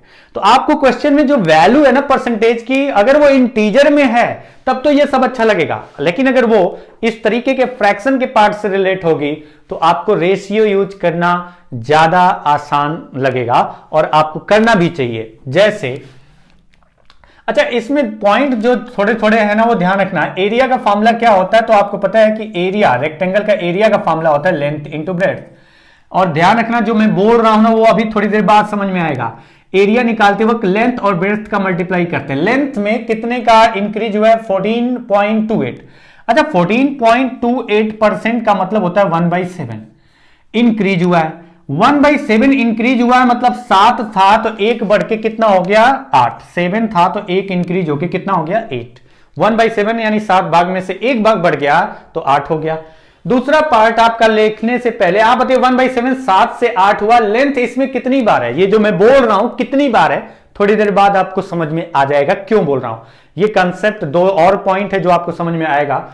लेंथ कितनी बार है? एक बार, तो एक बार ही 7 से 8 करेंगे। अगर स्क्वायर होता है यहां पर तो दो बार 7 8 7 8 करते हैं, या फिर इसका स्क्वायर और इसका स्क्वायर कर देते हैं। ब्रेड्थ आपका बोला गया है कितना डिक्रीज हुआ? 16.67 यानी 1/6 डिक्रीज हुआ है। अच्छा, ब्रेड्थ को 1/6 डिक्रीज किया गया है तो आप कहेंगे 1/6 ब्रेड्थ डिक्रीज होने का मतलब 6 था, एक कम होके कितना हो गया? 5। अब अगर आप इसको कैलकुलेट करेंगे तो आपका आंसर आ जाएगा 16.67%। सॉरी, इसमें इंक्रीज बोला गया है, इंक्रीज है तो 6 से 1 बढ़ा कितना हुआ? 7। क्वेश्चन तो यही है कि लंबाई को 14.28% बढ़ाया गया है, और सॉरी, लंबाई को 14.28% बढ़ाया गया है और चौड़ाई को भी 16.67% बढ़ाया गया है। तो यानी कि 7 से 1 बढ़ के 8 और चौड़ाई भी 6 से 1 बढ़ करके 7, दोनों एक एक बार था तो ये दोनों रेशियो एक एक बार यूज किया। अच्छा, इसमें जो कैंसिल हो रहा है, मैंने बताया था कि इधर वाला पार्ट अगर इधर वाले से कैंसिल हो रहा है तो कैंसिल कर सकते हैं 1 और भी कैंसिल हो रहा है। आप कहेंगे 2 से 3 बार और 2 से 1 कितनी बार? 4 बार। तो इधर कितना आया? मल्टीप्लाई करके देखो, 1 into 3 क्यों हो रहा है वो फॉर्मूले से प्रूव किया था, और ये 4 into 1 4। तो कितना इंक्रीज हुआ? तो आप कह सकते हैं 1 इंक्रीज हुआ। किससे इंक्रीज हुआ? 3 से इंक्रीज हुआ, तो इंटू 100 और आपका आंसर आ जाएगा कितना? 33.33% एरिया रेक्टेंगल का इंक्रीज हो जाएगा इस कंडीशन के अकॉर्डिंग। इसमें फार्मूला रखेंगे तो आपको पता ही चल रहा है कि बहुत लेंदी प्रोसेस हो जाएगा, तो फार्मूला तभी तक अच्छा लगेगा, तभी तक सुटेबल रहेगा, तभी तक आसान बनाएगा क्वेश्चन को, जब तक ये सारी परसेंटेज की वैल्यू इंटीजर में दिखे। अच्छा, अगले क्वेश्चन पे चलेंगे। अगला क्वेश्चन देखिए क्या है, एक एक पॉइंट ध्यान रखिए, आपको समझ में आ जाएगा कितनी बार है, मैं क्यों बोल रहा था। क्वेश्चन है, the side of a square is increased by 20%, then find the percentage change in its area. किसी वर्ग की भुजा को 20% बढ़ा दिया जाता है तो उसके क्षेत्रफल में कितने प्रतिशत का परिवर्तन होगा? किसी वर्ग की भुजा को 20% बढ़ा दिया जाता है तो उसके क्षेत्रफल में कितने प्रतिशत का परिवर्तन होगा? तो इस क्वेश्चन जो आप कर रहे हैं, इस क्वेश्चन का आंसर निकालने के लिए आपको पहले तो पता होना चाहिए कि चेंज एरिया में बोल रहा है, और एरिया जो स्क्वायर का होता है उसका एरिया का फॉर्मूला क्या होता है। तो एरिया का फॉर्मूला एक तो होता है साइड स्क्वायर और एक होता है 1/2 इंटू डायगोनल स्क्वायर। लेकिन फिलहाल हम बात कर रहे हैं स्क्वायर के साइड में चेंज है तो साइड के पार्ट पे, साइड का स्क्वायर एरिया होता है स्क्वायर का। तो अब आप आइए कि क्वेश्चन में बोला गया है कि उसकी जो साइड थी उसको 20% इंक्रीज किया गया। 20% को क्या लिखते हैं आप? 1/5। 20% को आप 1/5 लिखते हैं। तो फॉर्मूले के अकॉर्डिंग भी दिखा दे रहा हूं आपको और रेशियो के अकॉर्डिंग भी। लेकिन आप ध्यान रखिए 20% जो एरिया किसको इंक्रीज किया गया है? साइड को। और यहां साइड क्या लिखा गया? स्क्वायर। साइड स्क्वायर का मतलब ये आपका बनता है कि साइड इंटू साइड, यानी 20% और 20% कितनी बार हो गया? 2 बार हो गया। स्क्वायर है यानी 20% जो बढ़ा है ना वो 2 बार यूज करना है। अगर क्यूब होता तो हम कहते हैं कि जो 20% बढ़ा है वो 3 बार यूज करना है। जैसे फार्मूले में रखेंगे तो आप बताइए, एक को अगर मैं लिखता हूं 20%, क्योंकि 2 बार लिखा गया साइड इंटू साइड और साइड में चेंज हो रहा है, तो यहां पर 20% आपका जो साइड इंक्रीज हुआ तो आप कहेंगे 2 बार, यानी ए भी 20 और बी भी क्या? 20, क्योंकि इंक्रीज हुआ है तो दोनों क्या आएगा? प्लस। और दोनों प्लस आएगा तो आपका आंसर क्या होगा? 20 प्लस 20, और प्लस प्लस है तो 20 इंटू 20/100, और आंसर कैलकुलेट करेंगे इसको तो आपका कितना आ जाएगा? 44%। मतलब 40 हो गया, और ये अगर कैलकुलेट करें तो 44%। तो ये पॉइंट ध्यान रखना है, स्क्वायर है मतलब 2 बार की बात की गई है। क्यूब होता तो 3 बार की बात करते हैं, लेकिन फिलहाल इस क्वेश्चन में 2 बार की बात कर रहे हैं। अच्छा, अगर इसको रेशियो के अकॉर्डिंग आप करने बैठेंगे तो 1/5 इंक्रीज होने का मतलब है कि कितना रहा होगा? 5, और 5 रहा होगा, 1 इंक्रीज हुआ, कितना हुआ? 6। 1/5 इंक्रीज हुआ, 5 से 1 इंक्रीज हुआ, 6 हो गया। क्योंकि स्क्वायर है यानी 2 बार लिखना है, या तो आप इसका स्क्वायर कर दो या 2 बार लिख लो, जो आपको सुटेबल लगे। तो मैंने क्या किया कि इसको स्क्वायर ही कर लिया, यानी पहले 25 रहा होगा तो अब कितना हो गया? 36। कितना इंक्रीज हुआ? तो आप कहेंगे 25 से 36 हुआ, 11 इंक्रीज हुआ। किससे? 25 से इंक्रीज हुआ, 25 से। परसेंटेज में निकालेंगे तो आंसर आ जाएगा 44%। तो ये पॉइंट है, किस तरीके से आपको ध्यान रखना है कि स्क्वायर है या क्यूब है जिसमें चेंज हो रहा है वो कितनी बार आ रहा है, मेन वो आपको ध्यान रखना है। जैसे अगले क्वेश्चन पे चलते हैं। अगला क्वेश्चन है, If the radius of a circle is decreased by 10%, then find the percentage change in its area. अच्छा, अगर मैं यहां पर मैं फॉर्मूला भी कहीं कहीं यूज कर रहा हूं, कहीं रेशियो मेथड यूज करूंगा, दोनों यूज करने में टाइम आपका ज्यादा जा रहा है, आपको समझ में आ जा रहा है, क्योंकि कई सारे एग्जांपल है, तो हर एग्जांपल में मैं दोनों मेथड नहीं बताऊं। यहां पर तो हमें पता चला फॉर्मूला सुटेबल है कि नहीं, तो आपका कहेंगे हाँ है। क्यों है? क्योंकि आपका जो परसेंटेज चेंज है वो वैल्यू इंटीजर में दिख रही है। रेडियस, अच्छा इसमें चेंज की बात की गई है एरिया में, और एरिया क्या होता है यहां पर? सर्कल का एरिया, वृत्त का क्षेत्रफल, तो वो होता है पाई आर स्क्वायर। बोला गया है कि किसी वृत्त के त्रिज्या को 10% घटा दिया जाए, 10% घटा दिया जाए तो उस वृत्त के क्षेत्रफल में कितने प्रतिशत का परिवर्तन होगा। तो वृत्त के क्षेत्रफल में परिवर्तन मतलब आपका फॉर्मूला देखना पड़ेगा, पाई आर स्क्वायर है। आपको पाई की बात नहीं की गई है, सिर्फ किसमें चेंज हो रहा है? रेडियस में, तो इससे कोई लेना देना नहीं हमारा है, ये मैं प्रूव करके यहां पर नहीं दिखा रहा हूं। अब आपको देखिए कि अगर रेडियस में चेंज हुआ है तो सिर्फ रेडियस के अकॉर्डिंग सोचना है, और रेडियस आपका यहां कितनी बार है? 2 बार, और 10% डिक्रीज हुआ है 2 बार है, मतलब ए भी 10 हो गया, बी भी 10 हो गया। 2 बार 10 मतलब एक ए हो जाएगा, एक बी हो जाएगा, और डिक्रीज हुआ है तो -10 -10, और माइनस इंटू माइनस यानी आपका हो जाएगा प्लस 10 इंटू 10। ये जो साइन था वो मल्टीप्लाई होकर के प्लस बना दिया अपन 100। यानी आप यहां से देखें तो यहां पर आ रहा है -19 और ये आ रहा है +1, यानी सॉरी ये आ रहा है -20 और ये आ रहा है +1, यानी फाइनल रिजल्ट आ गया -19%। तो आप कह सकते हैं कि किसी वृत्त की त्रिज्या को 10% डिक्रीज किया जाता है तो उसके जो एरिया है ना वो as compare to previous area जब चेंज नहीं हुआ था उसके कंपेयर में 19%, 19% घट जाएगा। माइनस साइन डिक्रीज की बात करेंगे और प्लस साइन रहेगा तो इंक्रीज की बात करेंगे। मैं यहां पर रेशियो मेथड यूज नहीं कर रहा हूं, वो आपको करने थोड़ा बहुत समझ में आ रहा होगा, बाकी कई सारे एग्जाम्पल हैं तो करते चलेंगे, आपको क्लियर समझ में आ जाएगा।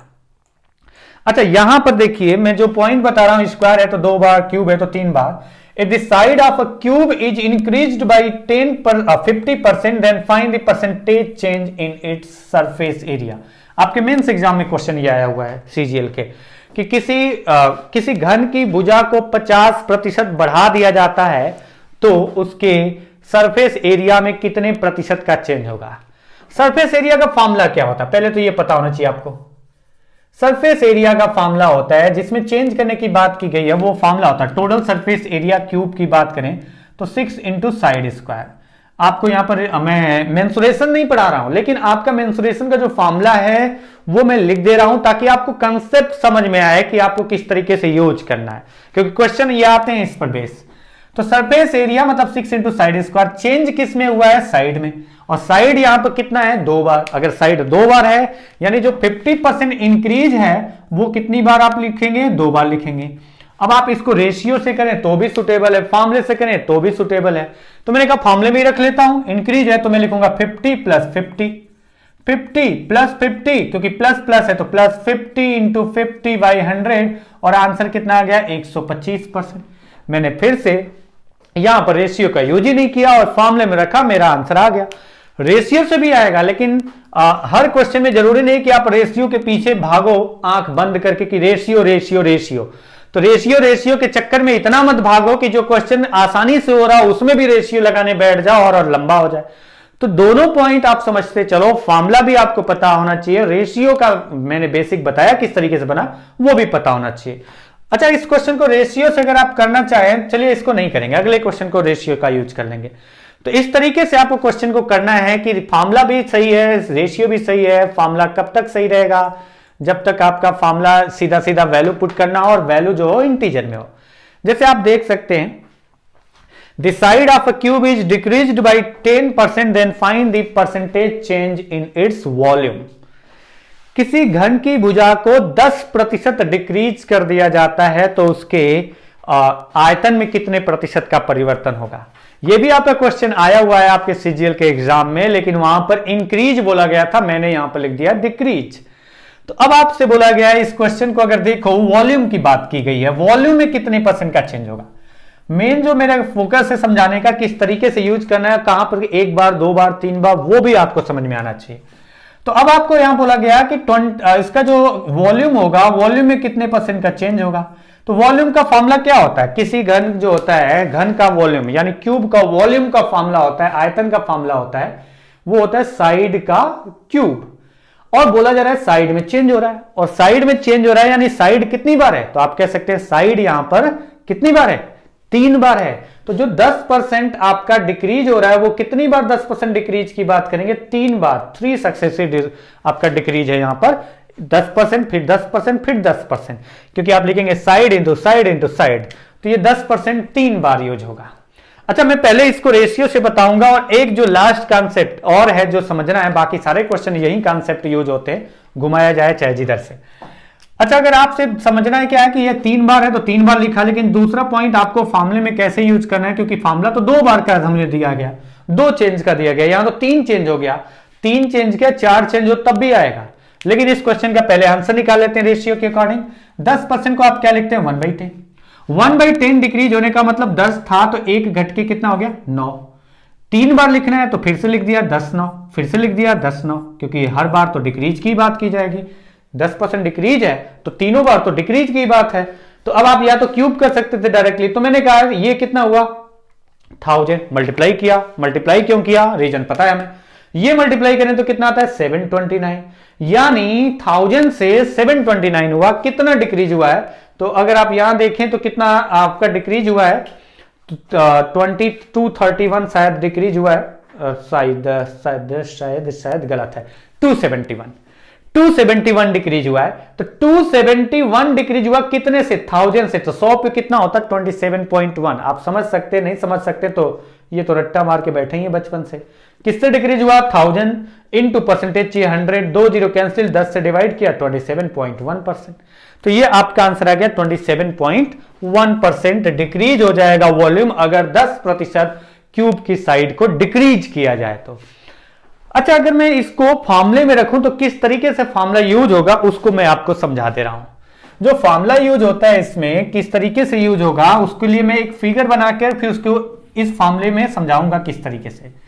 जैसे आप देखिए फिगर इस तरह से समझा रहा हूं मैं कि चेंज हो रहा है, मैं यहां पर 3 की बात कर रहा हूं, 3 से ज्यादा भी होना तब भी कोई प्रॉब्लम नहीं है। जैसे मैंने ABCD 4 चेंज हुए, यहां तो 3 बार चेंज है, मैंने कहा 4 चेंज हुए, और यही फॉर्मूला यूज करना हो तो आपको करना बस इतना ही है कि पहले किसी भी 2 का कैलकुलेट करो। जैसे मैंने इन दोनों का कैलकुलेट किया, मैंने कहा कि ये x आ रहा है, a + b + a × b/100 करने पर क्या आ रहा है, x आ रहा है। मैंने इन दोनों का भी कैलकुलेट किया और इन दोनों का कैलकुलेट किया तो मैंने कहा कि y आ रहा है। y कैसे आया, वही फॉर्मूला CD, परसेंटेज है C%D%, तो मैंने कहा CD, और यहां C × d/100, तो मैंने कहा y आ रहा है। और ये 4 की बात कर रहा हूं, और इसके बाद क्या करूंगा मैं, इसके बाद फाइनल रिजल्ट इन दोनों को a b मान करके कैलकुलेट करेंगे, मतलब a की वैल्यू x%, b की वैल्यू y%, तो आपका कैलकुलेट करने पर जो आएगा कुछ तो आएगा, मैंने कहा z आया, ये फाइनल रिजल्ट आएगा ओवरऑल चेंज का। तो 3 क्या 4 5 6 जितना भी हो कुछ इस तरीके से कर सकते हैं। 4 का निकालना हो पहले 2 का निकालो, पहले 2 का मतलब किसी भी 2 का निकालो, फिर बाकी जो बचे वो उन 2 का आपस में निकाल लो, और फिर उन दोनों का जो रिजल्ट आया उसको ए बी मान करके फिर से कैलकुलेट कर लो, ये फाइनल ओवरऑल चेंज आ जाएगा। चारों चेंज के बाद फाइनल कितना चेंज हुआ वो आपका आंसर आएगा। लेकिन यहां कितने की बात की गई है, 3 की बात की गई है। अगर ये 3 की बात की गई, मतलब अगर ये मैं ऐसे एग्जांपल दे रहा हूं कि अगर ये 4 की बात भी की जाती ना तो मैं कहता ये 10%, ये 10% डिक्रीज है ना, 10%, ये भी 10%, तो पहले आंसर निकाल लेते हैं, फिर 10% 4 का बात कर लेंगे। अगर 3 की बात की गई है तो आप कहेंगे कि पहले इन दोनों का निकाला, इन दोनों का निकाला तो कितना आया, तो आप लिखेंगे -10 माइनस माइनस प्लस 10 × 10/100, कैलकुलेट किया था आपने 19%, और 4 का होता तो फिर से ये कितना था 19%, और फिर 19 का 19 से कर देते हैं, यानी फिर अगर ये भी देखते हैं तो 4 के केस में ये 19 आता तो आप कहते हैं 19 माइनस का 19 19 और फिर -9 प्लस हो जाता 19 × 19/100, तो ये आंसर आता।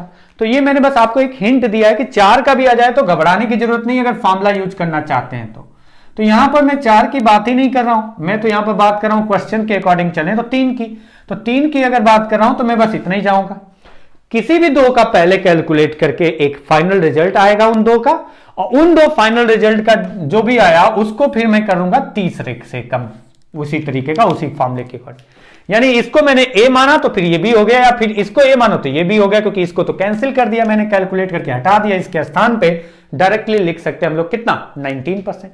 अब अगर मैं इसको कैलकुलेट करता हूं तो लिखूंगा -19, ये भी माइनस है, -10, माइनस माइनस प्लस हो जाएगा 19 इंटू 10/100। तो ये आपका कितना रिजल्ट आ रहा है, तो आप बता सकते हैं 19 10 यानी माइनस कितना हुआ 29 और प्लस कितना हुआ तो 1.9, यानी फाइनल रिजल्ट कितना आया 27.1%, जो किस में आया माइनस में आया। तो हम कह सकते हैं कि ओवरऑल कितने परसेंट चेंज होगा वॉल्यूम, तो वॉल्यूम चेंज होगा 27.1%। क्यूब का वॉल्यूम अगर उसकी साइड को 10% डिक्रीज किया जाए। तो मैंने एक एग्जांपल के थ्रू समझा दिया है कि किस तरीके से 3 के केस में अप्लाई करेंगे, और 4 का केस होता तो मैंने बताया 19 है, फिर उनको कैलकुलेट कर देते हैं।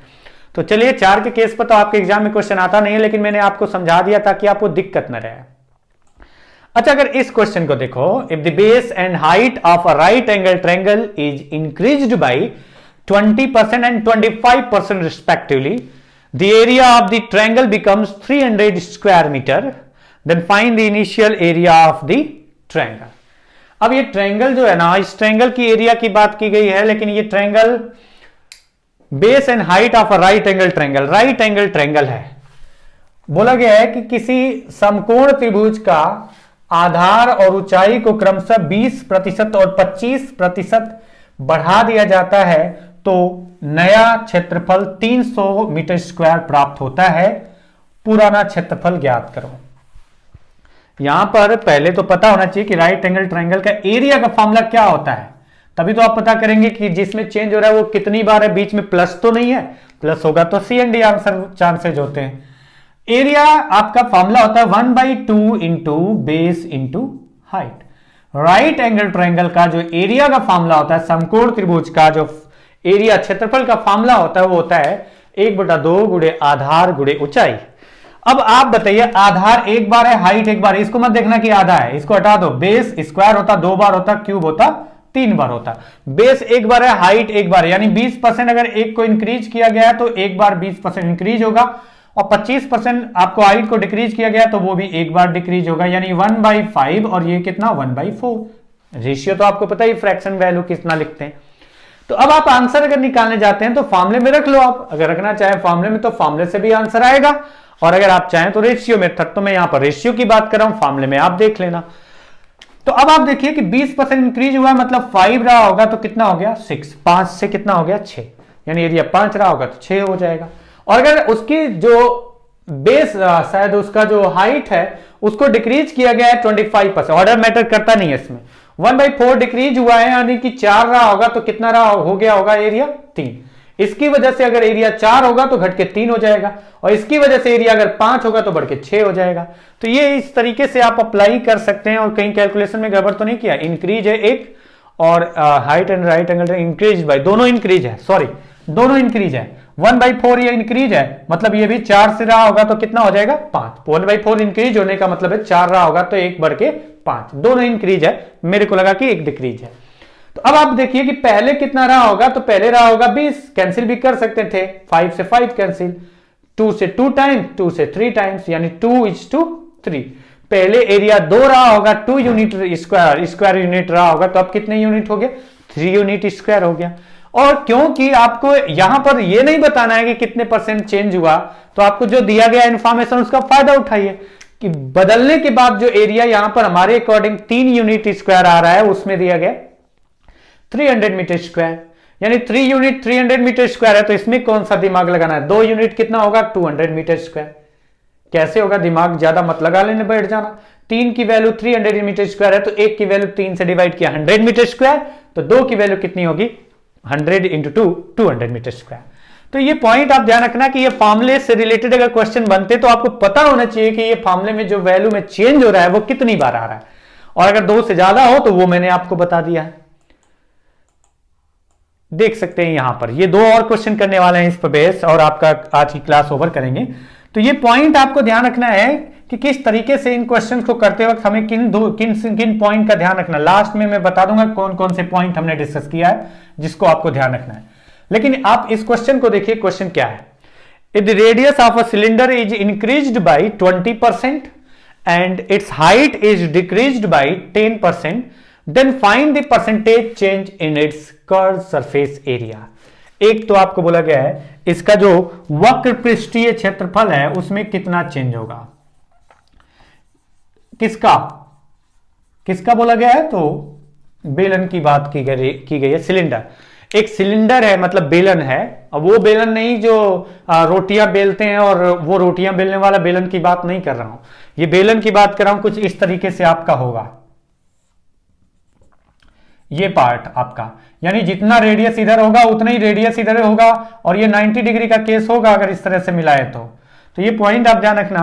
ये आपका हाइट क्या होगा, तो ये वाला पार्ट आपका हाइट होता है, और ये आपका हो गया सेंटर, गोलाकार है ये सेंटर है, तो ये आपका हो गया रेडियस, हाइट ये पार्ट। और इसमें आपको ये नहीं देखना कि ये होता क्या है, आपको बस फॉर्मूला पता होना चाहिए, क्या होता है कैसे होता है कुछ नहीं पता, लेकिन मैंने ऐसे ही बोल दिया कि ये बेलन वो वाला बेलन नहीं है जो रोटियां बेलते हैं, तो ये रोटियां ऐसे नहीं बेली जाती हैं, उसके लिए कुछ ऐसा होता है, हाथ पकड़ने लायक भी होता है। तो चलिए आते हैं कर्व सरफेस एरिया का फॉर्मूला क्या होता है, तो आपको पता होना चाहिए इसका कर्व सरफेस एरिया होता है 2 pi into r into h. और वॉल्यूम का फॉर्मूला क्या होता है, तो वॉल्यूम का फॉर्मूला इसका होता है पाई आर स्क्वायर एच। इसका वॉल्यूम का फॉर्मूला क्या होता है, तो पाई आर स्क्वायर एच। अच्छा यहां पर देखिए ध्यान से समझिए कि इन दो फॉर्मूलों में अंतर देखें तो आपको एक बात समझ में आएगी कि वहां पर भी आर और एच है, यहां पर भी आर और एच है। आर एच का मतलब रेडियस और हाइट है, इसमें भी रेडियस और हाइट है, लेकिन जो कर्व सरफेस एरिया है उसमें रेडियस एक बार है और हाइट कितनी बार है, एक बार। और जो वॉल्यूम है उसमें रेडियस कितनी बार है, 2 बार, और हाइट कितनी बार है, 1 बार। तो ये पॉइंट आपका ध्यान रखना है कितनी बार वो यूज होगा।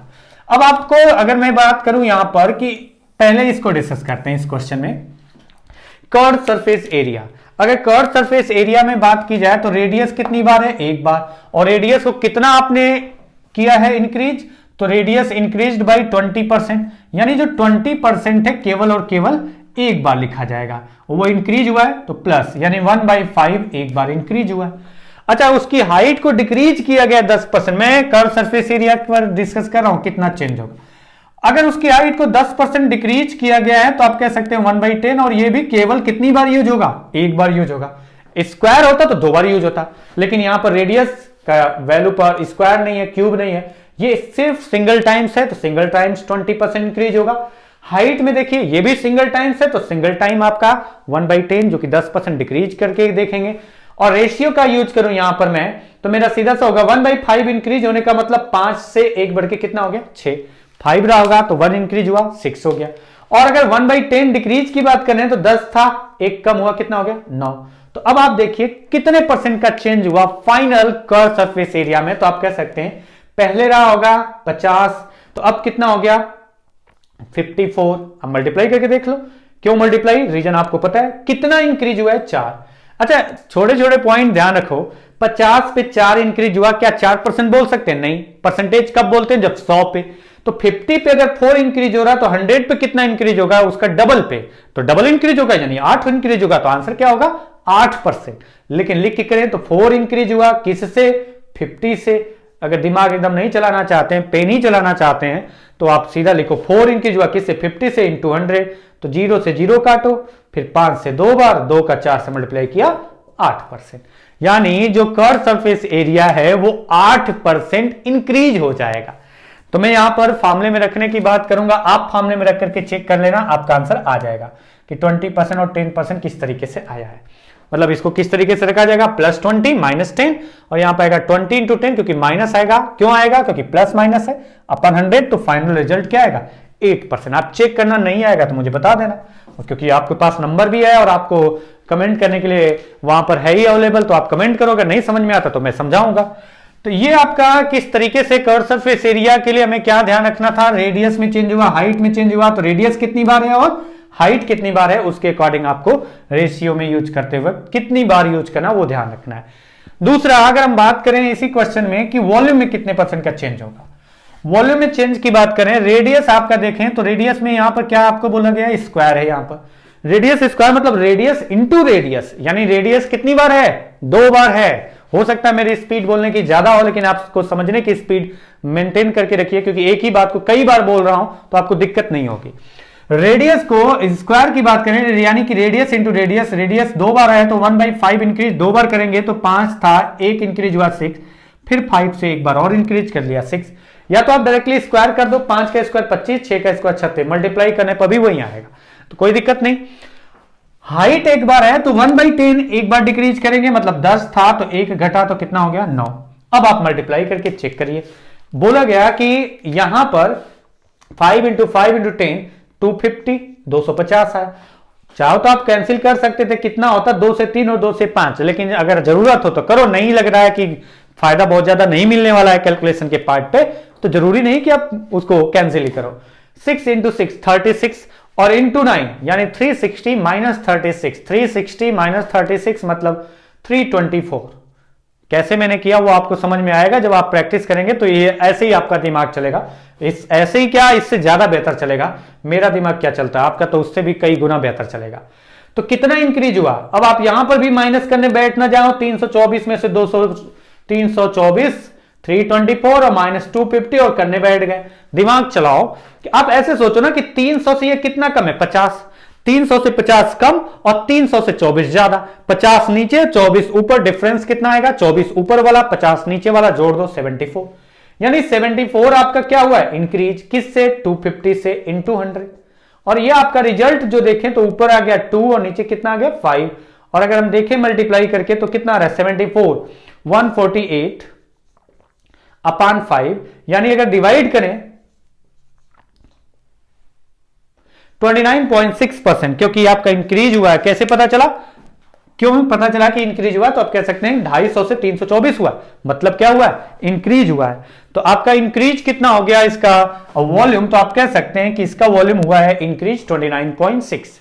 अच्छा, मैं इस वाले के लिए मैं एक बार फिर से बता देना चाहता हूं फॉर्मूले के अकॉर्डिंग।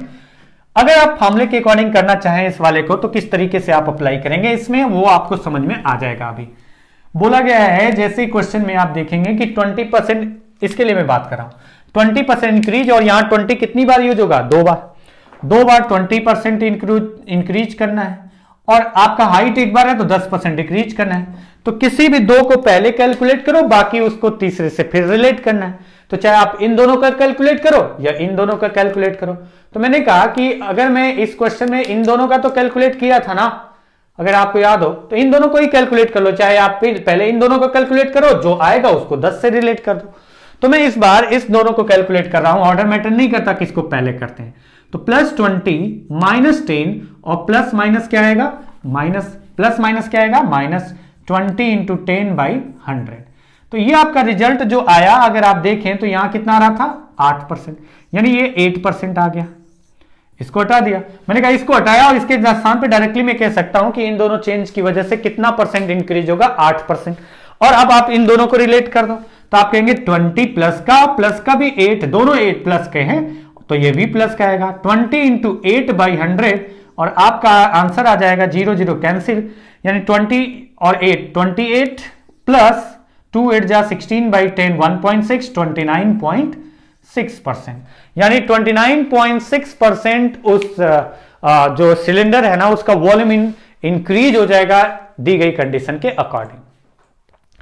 एक लास्ट क्वेश्चन आज की क्लास का, और उसी तरीके का मैं इसमें सिर्फ और सिर्फ रेशियो यूज करके आपको आंसर दिखाऊंगा। तो ये क्वेश्चन वैसे ही वैल्यू चेंज है, तो किसी सिलेंडर की, किसी बेलन की त्रिज्या को 50% क्या किया गया, घटाया गया है, 50% घटा दिया गया है।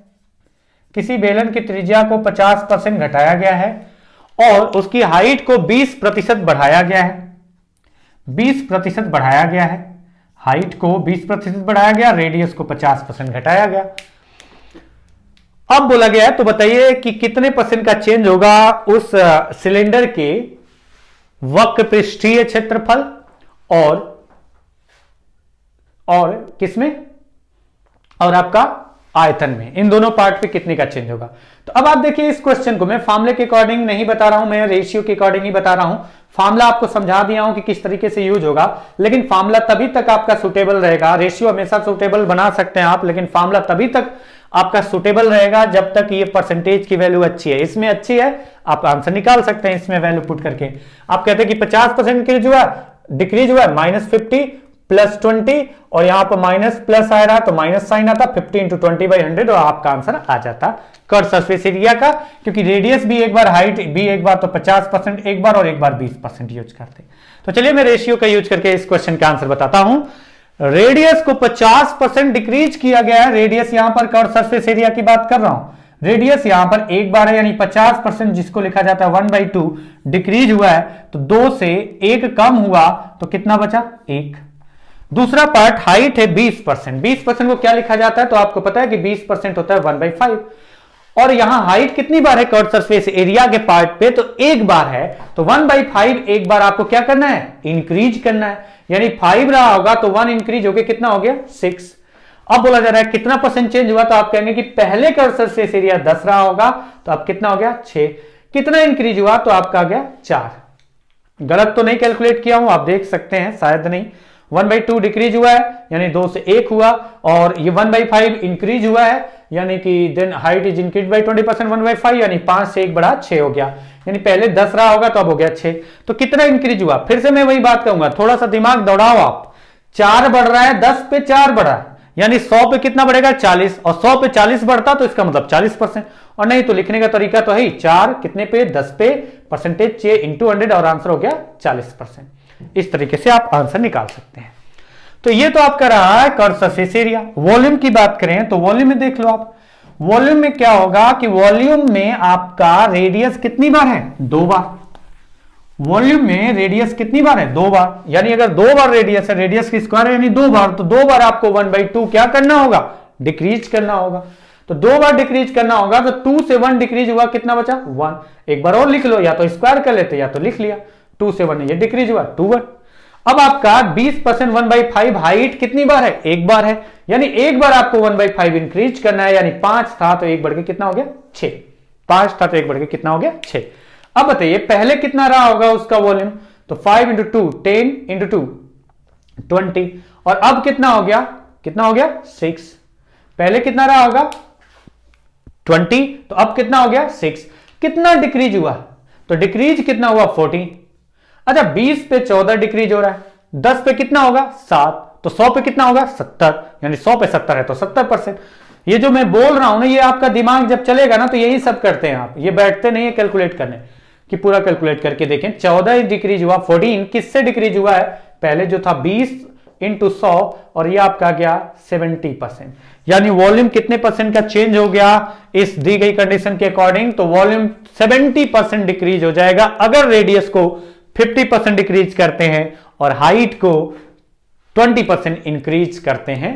तो डिक्रीज हुआ 70%। अगर मैं सही हूं या गलत तो नहीं हूं? सही तो हूं मैं, गलत तो नहीं हूं, ठीक है सही है। मैंने सोचा कि ये 50 पे 70 कैसे डिक्रीज होगा, क्योंकि ये स्क्वायर की बात की गई है तो इसलिए 2 बार यूज होगा 50-50, तो उसके अकॉर्डिंग है। तो चलिए आज की क्लास में हम लोगों ने क्या सीखा है, अभी आगे क्लास में भी इसमें और कुछ क्वेश्चन करेंगे, लेकिन आज की क्लास में मैंने आपको बताया ये फॉर्मूला कब यूज होता है, a + b + a × b/100, ये कब यूज होता है मैंने बताया जब भी एक के ऊपर एक कैलकुलेट करने की बात आए, जैसे कि पॉपुलेशन, जैसे कि आपका कंपाउंड इंटरेस्ट, जैसे कि आपका डिस्काउंट, जैसे कि expenditure equal to rate into time का पार्ट है, expenditure equal to rate into quantity आपको समझाया। लेंथ इंटू ब्रेड्थ, लेंथ को बढ़ाएंगे तो ओवर बढ़ गया, फिर ब्रेड्थ को घटाएंगे तो ओवरऑल जो बढ़ के हो चुका है वो घटेगा। तो जब भी एक के ऊपर एक कैलकुलेट करने की बात की जाएगी, यानी कि अगर फॉर्मूले के पार्ट पे समझे कि दो वेरिएबल्स में चेंज हो रहा है, तो वो जो रिजल्ट आ रहा होगा इन 2 वेरिएबल्स का प्रोडक्ट बन करके आ रहा होगा, ना कि इनको प्लस करने पर। तो ऐसे क्वेश्चन में ही अप्लाई कर सकते हैं, उसको मैंने बता दिया है। तो ये फॉर्मूला कहां ये पर यूज कर सकते हैं मैंने बताया। दूसरा पॉइंट मैंने बताया कि a + b+ जो भी आपका है, इसमें 3 पॉइंट ध्यान रखना है। 3 पॉइंट क्या ध्यान रखना है? पहला, ऑर्डर कोई मैटर नहीं करता है कि पहले a किसको ले और तो b और b किसको ले। अगर मैं एक को ले लेता हूं a तो दूसरा पार्ट हो जाएगा b, अगर दूसरे पार्ट को b लेता हूं तो a लेता हूं तो पहला पार्ट हो जाएगा b। तो ऑर्डर मैटर नहीं करता। दूसरा पॉइंट बताया था कि जब भी इंक्रीज या फिर मोर की बात की जाएगी तो साइन हमेशा उसके सामने क्या आएगा, उस परसेंटेज वैल्यू के सामने क्या आएगा? प्लस। और जब भी डिक्रीज या लेस की बात की जाएगी तो उस परसेंटेज वैल्यू के सामने साइन क्या आएगा? माइनस। ये 2 पॉइंट मैंने बताया। तीसरा पॉइंट इस पर बताया था मैंने कि a × b, यहां पर जो साइन आपका होगा, अगर इन दोनों का साइन सेम हुआ तो प्लस ही रहेगा, लेकिन अगर ये अपोजिट हुए जब भी ए और बी का साइन अपोजिट होगा तब यहां पर क्या आएगा, माइनस, अदरवाइज क्या रहेगा, प्लस, मैंने बताया था। अच्छा, इसके बाद मैंने आपको बताया था कि अगर यहां पर देखें कि मैंने ये बताया था कि अगर 2 से अधिक हुआ, जैसे मैंने यहां पर क्या बताया, 2 पॉइंट और मैंने बताया कि अगर रेडियस में चेंज हुआ तो रेडियस का यहां पर क्या लिखा है, स्क्वायर। अगर रेडियस का स्क्वायर लिखा है मतलब यहां पर जो चेंज हो रहा है वो 2 बार यूज होगा। जैसे मैंने कहा था साइड क्यूब वाला पार्ट मैंने क्यूब में समझाया था वॉल्यूम निकालते वक्त, तो वहां पर पावर 3 था, यानी साइड में चेंज होगा उसका पावर 3 है, तो जो परसेंटेज चेंज है वो 3 बार, आपको 3 सक्सेसिव पार्ट बनेगा तो वो 3 बार लिखना पड़ेगा। और आपको एक पॉइंट और बताया, ये इसके पार्ट में मैंने कहा कि 3 वो पॉइंट और 2 पॉइंट, 2 पॉइंट में एक पॉइंट कितना, स्क्वायर है तो 2 बार, क्यूब है तो 3 बार, पावर 4 है तो 4 बार। और उसके बाद मैंने एक और लास्ट पॉइंट समझाया आपको कि अगर आपका फॉर्मूला यूज करना है और ये 2 से अधिक बार आ जाए तो पहले, जैसे इसमें देखिए कि रेडियस 2 बार है, यानी 2 बार क्या किया है, 50% डिक्रीज, 2 बार 50% डिक्रीज है और एक बार आपका क्या है, 20% इंक्रीज है। तो आप किसी भी 2 को सॉल्व करिए, फिर उसको उसके तीसरे से रिलेट करिए। इससे पिछले वाले क्वेश्चन में मैंने आपको करके दिखाया था, उससे पहले भी एक क्वेश्चन में मैंने आपको करके दिखाया था। तो ये 5 पॉइंट आप ध्यान रखिए और आगे जो होगा वो मैं बताऊंगा कि क्या क्या करना है, किस तरीके के क्वेश्चन आपको इस पर मिलते हैं। और ये क्वेश्चन आते रहे आपके एग्जाम में, स्पेशली मेंस के एग्जाम में इस पर क्वेश्चन आते हैं, सीजीएल मेंस में, प्री में भी आते हैं, मेंस में भी आते हैं, किसी भी एग्जाम में बात करो। ऐसा तो नहीं कि सीजीएल मेंस में ही आ गया तो और कहीं नहीं आएगा, तो हर एक एग्जाम में ऐसे क्वेश्चन आते हैं। तो ये पॉइंट आप ध्यान रखेंगे तो आपको कोई प्रॉब्लम ज्यादा नहीं होने वाली है। फॉर्मूला यूज कर सकते हैं, यूज करना चाहिए, लेकिन तब तक जब तक परसेंटेज की वैल्यू इंटीजर में दिखे, अदरवाइज आपके पास रेशियो मेथड है। और रेशियो किस तरीके से हम लोगों ने सीखा कि क्यों ऐसा होता है, क्यों कैंसिल होता है, क्यों ये इनिशियल होता है, क्यों ये आपका प्रोडक्ट मल्टीप्लाई करके इनिशियल बनता है, मल्टीप्लाई करके नया चेंज होने के बाद बनता है, वो मैंने बेसिक शुरू में बताया था। तो बस आज के लिए इतना ही करते हैं, मिलते हैं अगली क्लास में, तब तक के लिए नमस्कार।